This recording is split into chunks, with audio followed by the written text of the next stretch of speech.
Hi, welcome to MediatorPodcast.com, a podcast and video series about mediation, negotiation, and collaboration. My name is Melissa Gragg, and I provide online valuation, divorce, and mediation services in St. Louis, Missouri. In this week's episode, we will discuss how to be financially prepared for mediation with Karen Chellew. For over 30 years, Karen has worked in the legal field as a paralegal and business manager. She's an affiliate member of the American Bar Association in the Dispute Resolution Committee, and she's a certified QDRO administrator.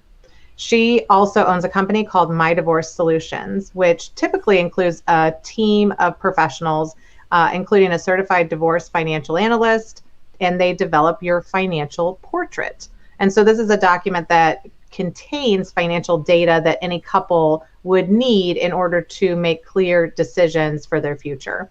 So as a legal liaison and a QDRO administrator, she helps support your legal team and facilitate other connections with resources. Amazing background. Welcome, Karen. There are a lot of components to the marital estate. And so what are kind of the things that they should keep in the back of their mind of what to look for, right? That's excellent. And knowing the components is super important.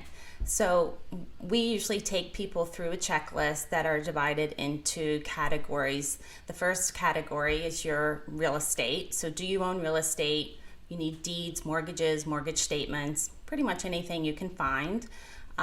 Checking account statements, investment accounts are very important statements.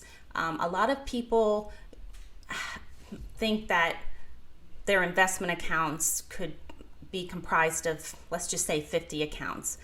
That's not necessarily true. So if you just have account statements, year-end statements are very important. A lot of people are involved in Bitcoin now. So if you see anything that looks like cryptocurrency, that's important. So that's the second category. I'm doing this off the top of my head. Retirement accounts, so your 401ks, your pensions, 403bs, they come in a lot of different formats, of course. So, boy, I'm trying to think of all the different categories. Well, and I think that it is, pensions and profit sharing and, compensation packages. But I think that you also touched on something important. Year-end statements from brokerage accounts and things give a lot more detail sometimes, or all the detail from the whole year. So those are really important, especially right now that we're kind of at the beginning of a year, like those statements should have been coming in, things like that. Do you own a business? Does your spouse own a business? Do you own it together? Are there third parties involved?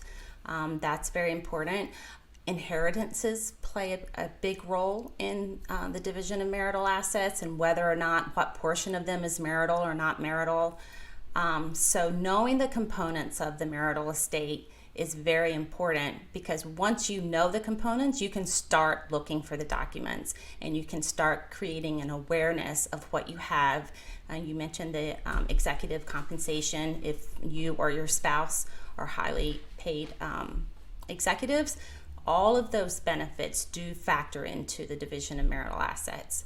So again, knowing the components is very important, because then you can start looking for the appropriate documentation to support those different components.